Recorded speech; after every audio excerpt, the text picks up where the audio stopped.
Mesdames, Mademoiselles, Messieurs, bienvenue à Métro News. Voici les principaux titres qui seront développés aujourd'hui. Le secrétaire général du Conseil des ministres, Reynald Lubéris, dénonce le complot de l'opposition et de la Cour de cassation. Il qualifie d'inacceptables les actions de quelques sénateurs et des juges de la Cour, impliqués, selon lui, dans un processus anticonstitutionnel et antidémocratique visant à renverser le président de la République. Les bandits ont repris du service au village de Dieu. En moins de 24 heures, 2 véhicules de transport en commun ont été détournés par des gangs. Aucun cas de choléra confirmé en laboratoire n'a été recensé dans tout le pays au cours des 9 derniers mois. C'est ce qu'a affirmé l'envoyé spécial de l'ONU, Josette Sheeran.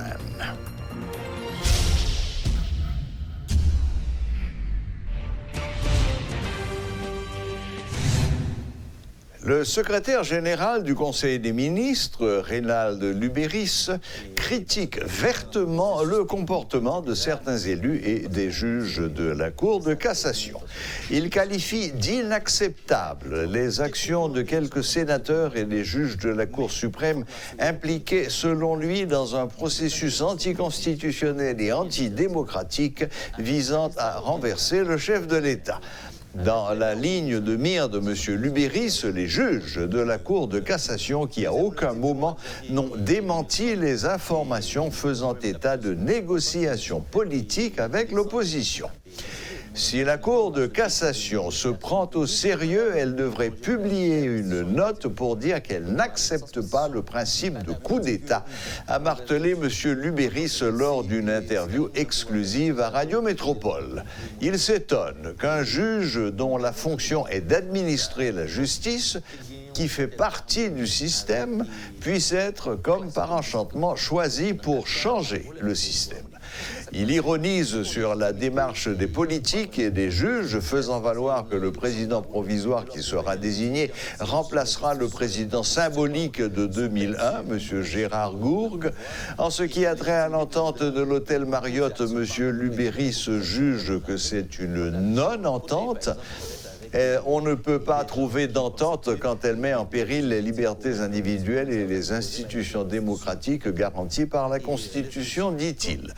Pour lui, la priorité est l'arrêt des violences qui paralysent les activités économiques et académiques. Il faut qu'on cesse d'utiliser la terreur comme démarche politique, insiste-t-il.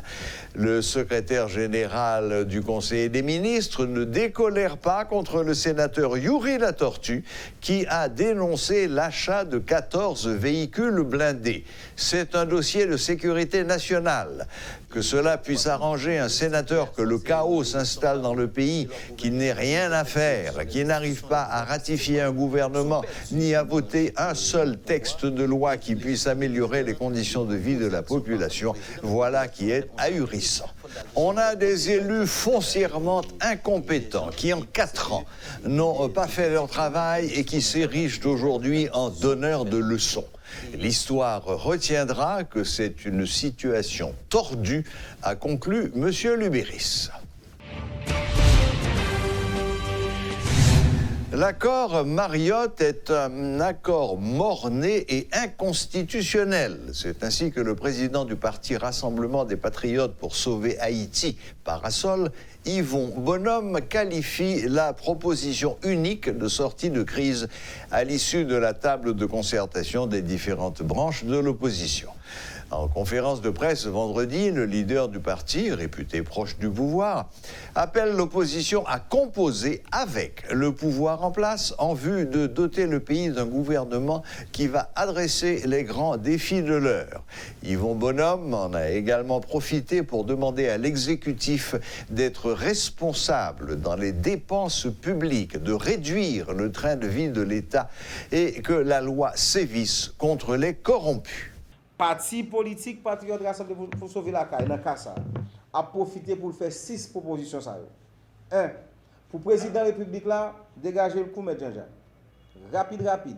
Continuer avec dialogue pour doter le pays à un gouvernement d'union nationale le plus tôt possible. 2.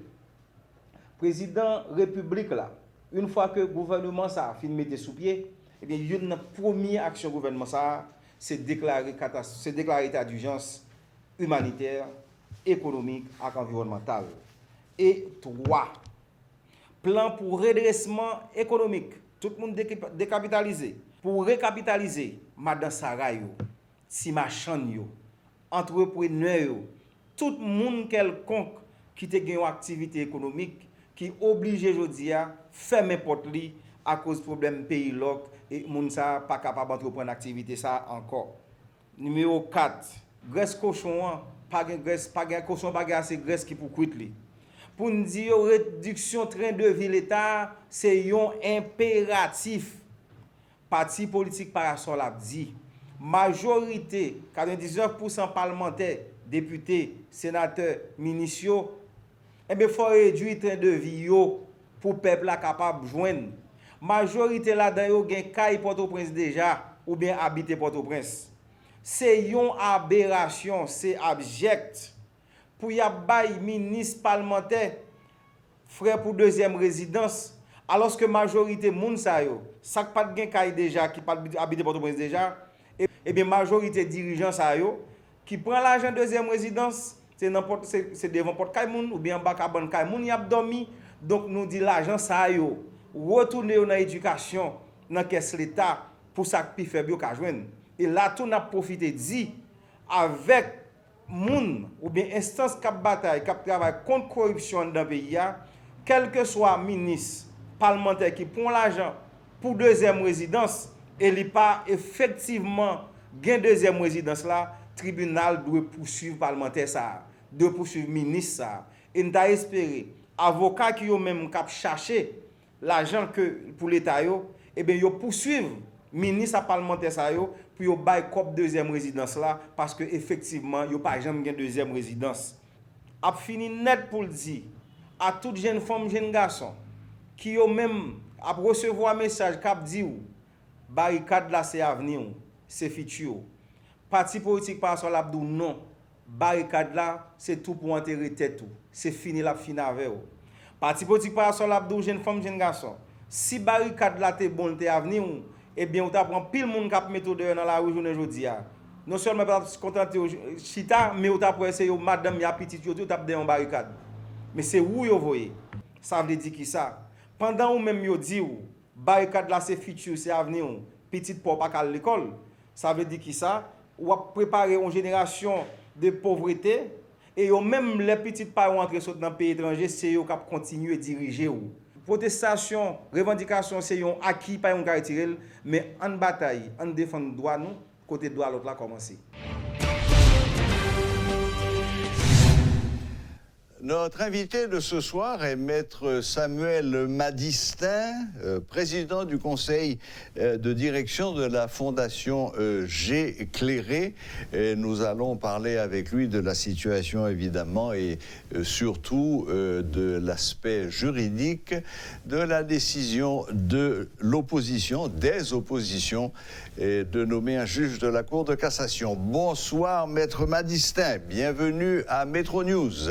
Bonsoir Serge et bonsoir aux téléspectateurs et téléspectatrices de Métro News. C'est un plaisir pour moi d'être avec vous. Maître Madistin, bon, le week-end dernier a été passé ce qu'on appelle l'accord de Mariotte entre les oppositions plurielles, la société civile, une partie du patronat. Au bout du compte, Famille Lavalas n'a pas voulu signer et récemment, Petite Dessalines a posé des conditions très strictes pour son acceptation. Mais revenons au principe lui-même. Maître Madistin, comment comprenez-vous le choix fait par cette opposition d'un juge de la Cour de cassation? Bon, le choix d'un juge à la Cour de cassation, pour moi, ce n'est pas un problème, mais c'est la formule qu'ils entendent utiliser pour faire ce choix qui pose problème. Quand vous me dites que vous allez rentrer dans un processus, vous allez désigner parmi les 12 juges que compose la Cour de cassation, 3 de ces juges, et vous allez voter pour trouver un de ces magistrats pour être désigné comme président provisoire. Et bien à ce moment-là, vous mettez la Cour de cassation dans une situation difficile, vous fragilisez la Cour et vous diminuez les magistrats. N'oubliez pas que les juges à la Cour de cassation, ce sont des magistrats de 25-30 ans de carrière et qui sont nommés à la Cour de cassation pour 10 ans, pratiquement pour boucler leur carrière. La justice est un pouvoir stable, contrairement au pouvoir législatif et au pouvoir exécutifs qui sont des pouvoirs instables en Haïti. Vous pouvez avoir le pouvoir législatif arrive, les parlementaires arrivent au terme de leur mandat, les élections ne sont pas réalisées, le Parlement est fermé pour 6 mois, pour 1 an, pour 2 ans, pour 3 ans. Le président arrive à la fin de son mandat, les élections ne sont pas réalisées, vous avez le président provisoire, etc. Donc ces pouvoirs sont des pouvoirs instables. Mais vous ne pouvez pas avoir la Cour de cassation fermée pour 2 ans, pour 3 ans, les tribunaux fermés pour 2 ans. Donc le pouvoir judiciaire, dans l'esprit du législateur, là, il a été constitué de telle sorte qu'il soit un pouvoir stable. Bon, vous ne pouvez pas déstabiliser la Cour de cassation par cette procédure qui est à la fois, qui pour moi est assez humiliante pour les juges de la Cour de cassation, pour leur réclamer leur CV, qu'ils soient interrogés par des politiques, par des membres d'une commission quelconque, avant de faire un choix. Or, ceci, pour moi, n'a qu'un objectif, parce que vous savez qu'en politique, le non-dit est plus important que ce qu'on dit. Ça n'a qu'un objectif, c'est d'avoir un président de la Cour de cassation qui soit faible pour que les groupes politiques soient en mesure de faire marcher ce président par le chantage pour qu'il contrôle le pouvoir politique après le départ de Jovenel Moïse. D'autant que vous me dites, vous allez choisir le président de la Cour de cassation, vous allez choisir vous-même le Premier ministre, vous allez choisir vous-même les ministres, vous allez donner au président la politique qu'il doit appliquer, vous allez lui donner un conseil de supervision, de surveillance. À partir de ce moment, ce président n'est qu'une poupée. Donc, il n'est pas doté de pouvoir réel pour influencer la transition. Je dis que, pour cette raison, moi, je considère que Mariotte est passé à côté de l'objectif qu'il devait se donner. Premièrement, deuxièmement... On peut même parler, comme l'ont fait certains, d'une forme d'infantilisation de la Cour de cassation. Je reprends l'argument du Premier ministre Evans Paul qui dit « Mais pourquoi ne pas laisser les juges eux-mêmes faire ce travail ?» Non, ça non plus n'est pas bon, ce que dit M. Paul. Ah, ok. Non, ça non plus n'est pas bon. Ce qu'on doit avoir, c'est que, d'abord, il faut envisager, nous sommes dans une situation... c'est l'effondrement de l'État, ou même, si vous voulez, mieux, c'est l'effondrement de la société, c'est l'effondrement de toutes les institutions étatiques, de toutes les institutions sociales, des institutions religieuses. C'est l'État qui manque de repères, c'est la société.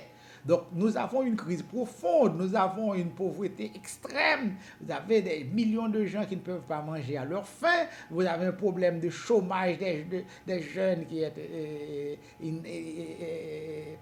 extrêmement grave, les jeunes sont sans espoir, et vous avez une inégalité criante entre les classes sociales et les gens demandent un changement de système, c'est-à-dire une nouvelle organisation de l'État, de telle sorte que l'État puisse répondre à ces justes revendications. Eh bien, il faut, à mon avis, il fallait, au niveau de Mariotte, réfléchir sur ces problèmes, sur ces blocages, et identifier les solutions à apporter à ces problèmes, créer le cadre légal et consensuel pour une transition réussie. Et après ce cadre aurait été créé et que on a eu des engagements de toutes ces parties, ces groupes de la société, eh bien, on pouvait se dire à ce moment-là, comment trouver des hommes qui prendre pour implémenter eh bien, c'est pour opérationnaliser ce cadre légal et consensuel adopté pour faire de la transition une transition réussie. Donc je crois Voilà. que Mariotte... Oui, Maître Badistin, vous venez vous-même de prononcer ce mot. Le mot important, c'est le mot de consensus. Et quand on voit déjà que Famila Valas n'a pas voulu signer et qu'aujourd'hui c'est Petite Dessalines qui pose des conditions drastiques pour adhérer au choix du Premier ministre, ce que vous proposez... J'allais d'ailleurs vous poser la question, quelle est votre proposition de sortie de crise? Vous venez de le dire en quelques mots, mais est-ce que cela n'implique pas un consensus? C'est-à-dire que tout le monde soit d'accord. Et on ne semble pas s'être engagé sur cette voie du consensus jusqu'à présent. Mais c'est difficile d'aboutir à ce consensus si votre objectif, c'est de faire un partage de pouvoir. Employons le mot, n'ayons pas peur du mot, un partage de responsabilité. C'est-à-dire, c'est un mot qui fait peur. C'est le langage des parlementaires de la dernière législature, des députés, des sénateurs, pour faire chanter le président de la République pour qu'il prenne le contrôle de l'État, des ministères, des directions générales, des directions départementales, et pour s'enrichir au détriment de l'État par la corruption. Or, justement, les gens qui sont dans la rue sont contre cette affaire de partage de responsabilité, des gens des députés, des sénateurs qui sont des corrompus, qui s'enrichissent au détriment de l'État. La transition, c'est contre ces pratiques. Le changement de système que les gens réclament, c'est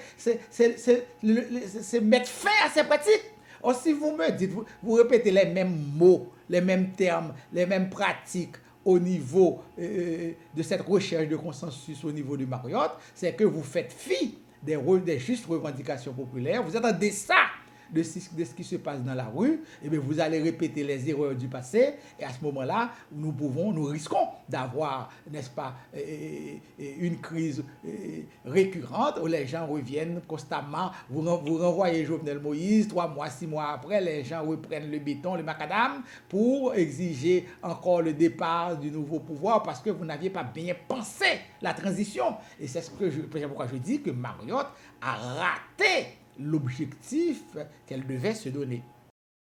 Mais est-ce qu'on ne peut pas même aller un petit peu plus loin en disant que tout le monde parle de transition alors que la transition n'est pas encore effective? Non, elle n'est pas encore effective mais on peut la préparer. Elle va démarrer au départ du président, mais on peut quand même la préparer pour dire, voilà, dans l'hypothèse où le président quitte le pouvoir, eh bien, quelle direction on va donner au pays, comment le pays va être dirigé, comment faire pour répondre aux justes revendications populaires, aux revendications des masses souffrantes, comment, n'est-ce pas, moderniser l'État, mettre l'État dans une situation où vous allez diminuer les inégalités, vous allez combattre le vol, la corruption, l'insécurité. Eh bien, nous avons besoin justement de consensus sur ça. Par exemple, vous dites que la population est contre la corruption. Vous avez des gens qui sont d'anciens ministres, d'anciens députés, des sénateurs, d'anciens membres de cabinet de président de la République, etc., qui ont été, n'est-ce pas, qui ont occupé des fonctions au niveau de l'appareil étatique, qui se sont enrichis au détriment de l'État, qui n'ont jamais fait leur déclaration de patrimoine pour permettre à la société de voir si leur fortune, leur richesse est légitime, eh bien, vous auriez dû prendre une disposition pour dire que tous ces gens ne pourront pas occuper de fonctions au niveau de la transition et que ces gens répondront aux questions de la justice sur leur fortune, sur leur richesse, sur leur passage au niveau de l'appareil de l'État. Donc, à ce moment-là, si vous dites ça, vous prenez un engagement, tout le monde signe. eh bien, on verrait à ce moment-là un engagement pour une rupture avec la pratique qu'on combat maintenant, la pratique de corruption. Mais si vous dites ce qui vous intéresse le plus, c'est qui va être ministre, qui va être premier ministre, qui va être président, vous ne prenez pas d'engagement sur les questions fondamentales. À partir de ce moment, vous passez à côté de la plaque. Bien entendu, Maître Madisnin, ce que vous dites est tout à fait vrai, mais revenons un tout petit peu en arrière. Je parlais tout à l'heure de la transition en disant que, bon, on agit comme si c'était quelque chose qui était déjà fait alors que ce n'est pas encore fait.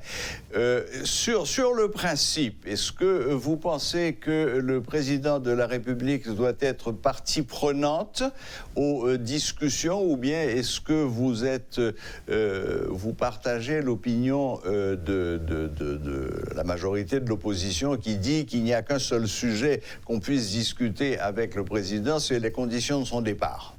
Moi, je considère que le président s'est mis hors jeu dans le débat politique. N'oubliez pas que le président a déjà monté 4 à 5 structures pour le dialogue. Oui. La dernière étant depuis avant-hier, oui. C'est ça. Aucune de ces commissions, de ces comités, aucun de ces comités, de ces groupes, eh bien, n'a abouti à quelque chose. Le président n'a jamais manifesté sa volonté réelle pour négocier.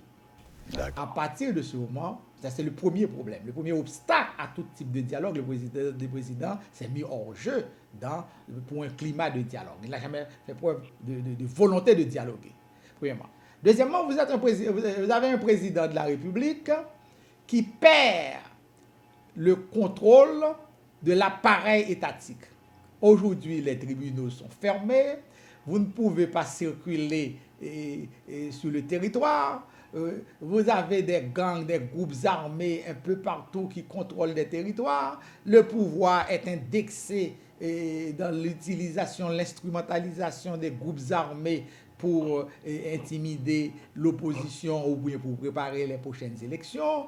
Le pouvoir ne peut même pas payer les employés de l'État. Vous avez les entreprises qui renvoient, n'est-ce pas, les ouvriers ou bien qui les mettent en disponibilité. Donc, vous savez, le président a conduit le pays à la faillite. Donc, le président, pour moi, par ses agissements, s'est mis hors jeu. Cela ne veut pas dire que le parti politique qui supporte le président, ses partisans, soit hors jeu. Eux, ils continueront à vivre dans la sphère politique, sociale du pays. Ils doivent avoir leur mot à dire dans le cadre d'un débat, d'une discussion, d'un dialogue pour trouver une solution à la crise. Ça, il n'y a pas de problème. Mais je crois moi-même que le président de la République, pour tout ce qu'il a fait, pour là où il nous a amenés, c'est aujourd'hui pratiquement impossible qu'il prenne la direction d'un dialogue. Il n'a jamais créé un climat de dialogue véritable pour que les discussions puissent être faites de manière sereine pour une recherche de solution à la crise. Bon, je vous ai posé cette question parce qu'on remarque depuis 2-3 jours qu'il y a certaines structures politiques qui, il y a quelque temps, avaient une position extrêmement ferme. Il faut qu'ils partent, point barre, pour reprendre une expression désormais célèbre, mais qui aujourd'hui disent, bon, compte tenu que ça fait pratiquement 9 semaines que le pays est bloqué, que les manifestations ont lieu tous les jours, qu'on ne peut pas circuler, tout ce que vous savez, et moi aussi, et que malgré tout, le président est toujours au Palais national, est-ce que ça ne vaut pas quand même le coup, aujourd'hui, de s'asseoir avec lui et de vraiment mettre carte sur table de façon à espérer trouver une sortie de crise sur laquelle tout le monde sera d'accord? Le président a déjà fait preuve d'un cynisme exaspéré. Il est difficile d'imaginer qu'avec lui, qu'en s'asseyant avec lui, qu'on puisse trouver une solution à la crise.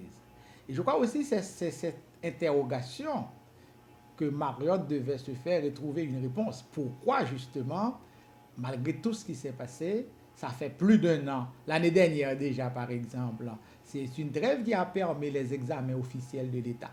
Les élèves ne pouvaient pas aller à l'école, le pays était déjà bloqué, il y avait des manifestations géantes, il y avait déjà des barricades, des journées de blocage, de villes mortes, si vous voulez, l'année dernière. Donc, or, le président, à ses revendications, a toujours répondu, n'est-ce pas, par l'insouciance, par la désinvolture.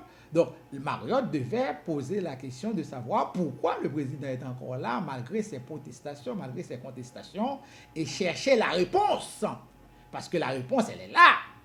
Le président est encore là parce que, justement, il y a une situation qui est créée avec la Constitution de 1987 amendée, où il y a une peur bleue de la part des partenaires haïtiens internationaux d'Haïti, de la part de certains groupes importants dans le pays, la peur de verser dans un chaos généralisé, la peur d'ouvrir une boîte de Pandore si le président part, parce que la ligne de succession du président en cas de vacances présidentielles, qui était très claire dans la Constitution de 1987, cette ligne a été brisée par l'amendement constitutionnel conçu par Préval, où aujourd'hui on vous dit, si le président n'est pas là, il faut le remplacer par le Premier ministre ou bien l'Assemblée nationale organisée. Et il n'y a pas de Premier ministre. Comment ?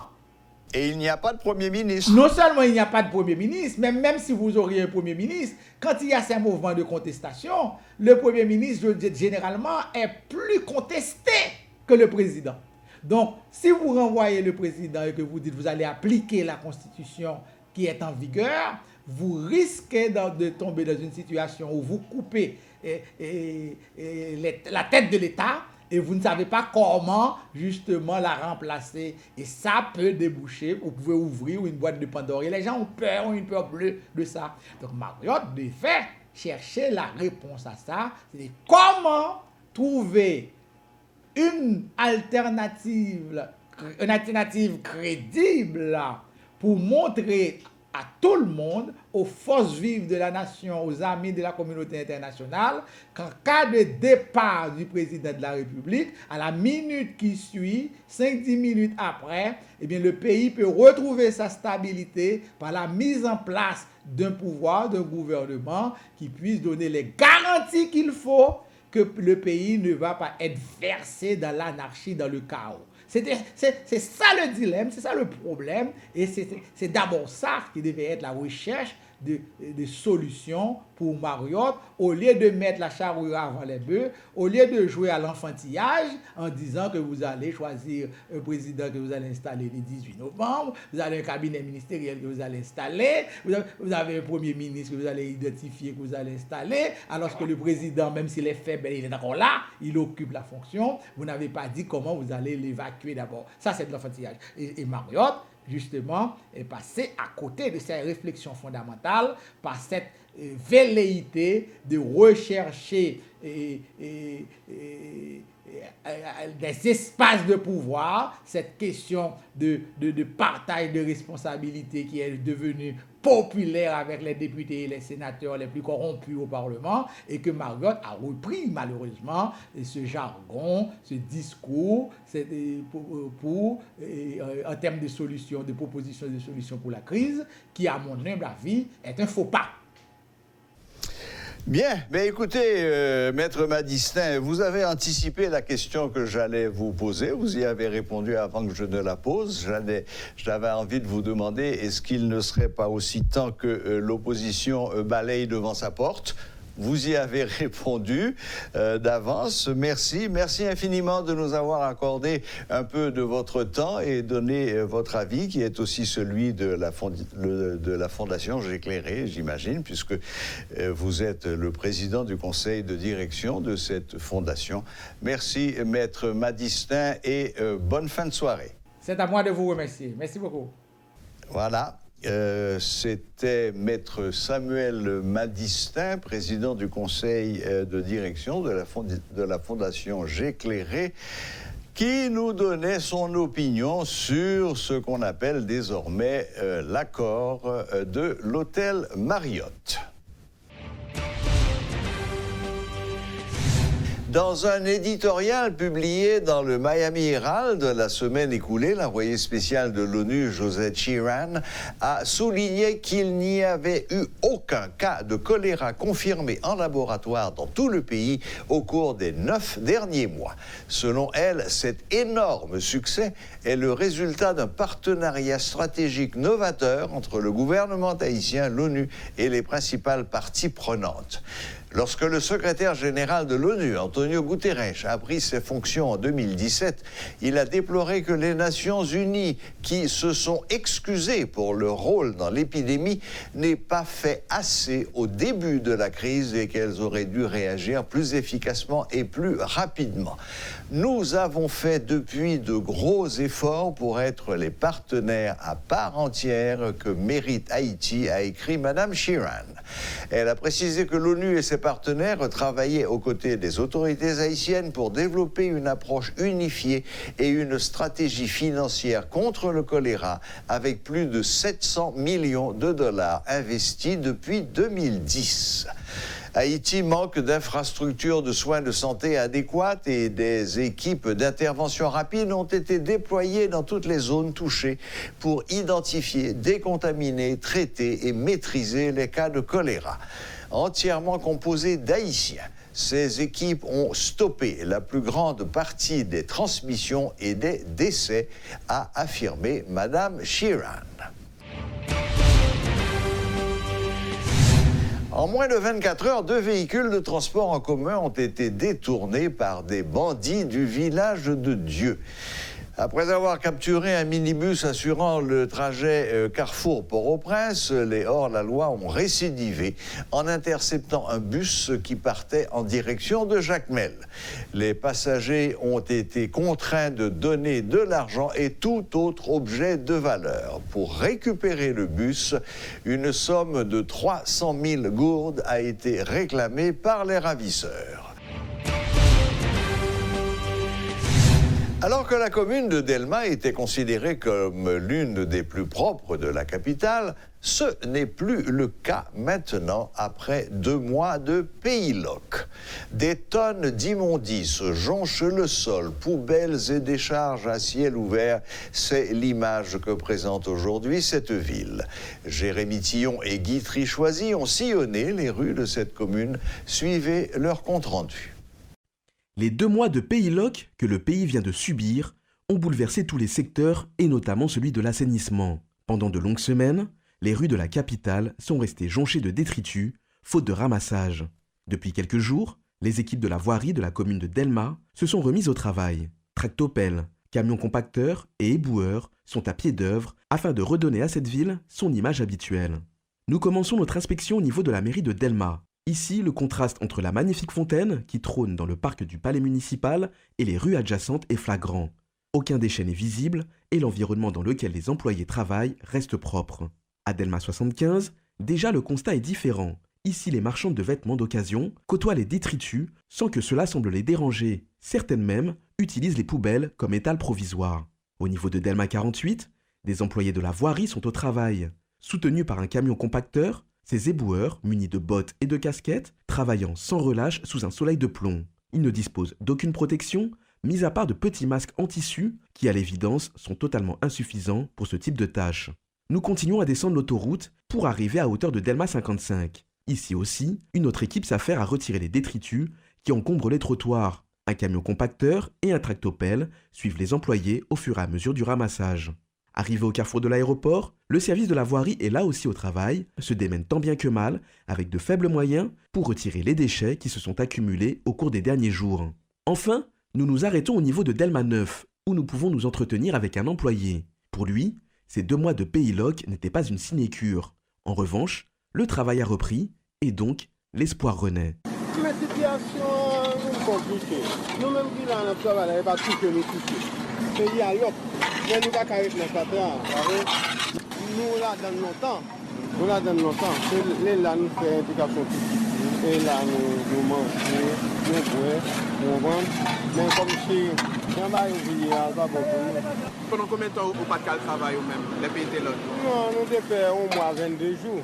22 jours nous faisons. Nous ne sommes pas capables. Pendant tout le temps, ça, vous pas touché? Non, on connaît côté Maïta, je ne peux plus. Maïta va rien plus. Nous, actuellement, pendant ce temps, nous les fait nous 3 mois là. Nous ne pouvons jamais nous mais pas faute. La mairie de Delma essaie du mieux qu'elle peut de renverser la vapeur. Les nombreux immondices qui se sont accumulés durant ces 2 mois rendent la vie des citoyens impossible. Notons en revanche que toutes les équipes sont à pied d'œuvre afin de rattraper ce retard, en espérant que le 18 novembre ne vienne pas réduire à néant tous ces efforts d'assainissement. Le président de l'ONG Urgence Panafricanisme, Kémy Séba, de son vrai nom Célio Gilles Robert Capo Chichi, entend apporter son soutien aux Petro-Challengers dans le cadre de leur lutte relative à la reddition de comptes sur la gestion des fonds vénézuéliens. Au cours de son séjour en Haïti, le journaliste politique aura à procéder à une distribution de kits sanitaires, une façon pour lui d'offrir sa participation aux personnes nécessiteuses. Pour plus d'explications, suivez cette interview de Kémy Séba réalisée à Radio-Télé Métropole par Rudolph Pierre-Louis. La digne résistance de la jeunesse haïtienne a bloqué la rue. Malheureusement, elle n'a pas bloqué les élites. Les élites continuent à avoir accès aux médicaments quand elles le veulent. Les élites continuent à avoir accès au caviar quand elles le veulent. Mais la population, elle, n'a pas accès forcément aux médicaments. Certaines pharmacies sont fermées, etc. etc. Donc c'était important, symboliquement, on ne peut pas résoudre tous les problèmes, mais de rappeler que le panafricanisme, c'est aussi la solidarité. On a tous une dette vis-à-vis d'Haïti, le monde noir. Donc il est important d'être là, symboliquement, sans prendre la place des Haïtiens en ce qui concerne la résistance, parce que personne ne fera pour Haïti ce que les Haïtiens doivent faire pour eux-mêmes. Il n'y a pas de messie extérieur au peuple, d'accord? Par contre, quand on nous demande de venir, c'est pour donner des conseils méthodologiques en ce qui concerne la résistance et l'organisation, en s'inspirant du travail qu'on fait. Moi, j'ai fait 3 fois de la prison pour mon combat politique. Je ne suis pas venu, je ne suis pas un troll d'Internet. Donc, il y a un combat qui est effectué. Il y a une méthodologie qui est apportée. Dans cette démarche méthodologique, qu'il est nécessaire de voir les choses non plus simplement à l'échelle micro, mais aussi à l'échelle macro. Comprendre que oui, la reddition des comptes, c'est une nécessité, j'embrasse objectivement cette cause, mais au-delà de ça, le véritable problème est un problème conjoncturel et structurel de mal-gouvernance globalisée. Et donc, le problème, ce n'est pas simplement cet aspect, ce segment-là de reddition des comptes, c'est le système de corruption globalisé qui est au sein de l'État, qui émane depuis très longtemps. Puisque quand on dit qu'on veut changer le système, il y a un travail global à effectuer. Et moi, je pousse la jeunesse et les Petro-Challengers à ne pas voir simplement la question de reddition des comptes, qui est un aspect important, d'accord, mais d'aller dans une démarche beaucoup plus globale en ce qui concerne les mobilisations, et aussi de migrer le centre de gravité de ces mobilisations qui sont dans la rue vers quelque chose de plus puissant, qui est, à mon avis, le symbole du pouvoir aujourd'hui, que sont l'Assemblée nationale, le palais présidentiel, et de non pas être dans une démarche de violence, parce que je ne prône en aucun cas la violence, d'accord, mais qu'on cible les vraies sphères de décision du pouvoir. Parce qu'à l'heure actuelle, la rue est bloquée, mais le pouvoir ne l'est pas. Donc il faut qu'on soit aussi capable d'être dans une démarche de réorientation, à mon sens, des forces. C'est ce que j'ai dit, et je pense que j'ai trouvé des oreilles extrêmement attentives dessus. Voilà, la boucle est bouclée. Merci de nous rester fidèles. Excellent week-end à toutes et à tous, et à la prochaine, même heure, même chaîne.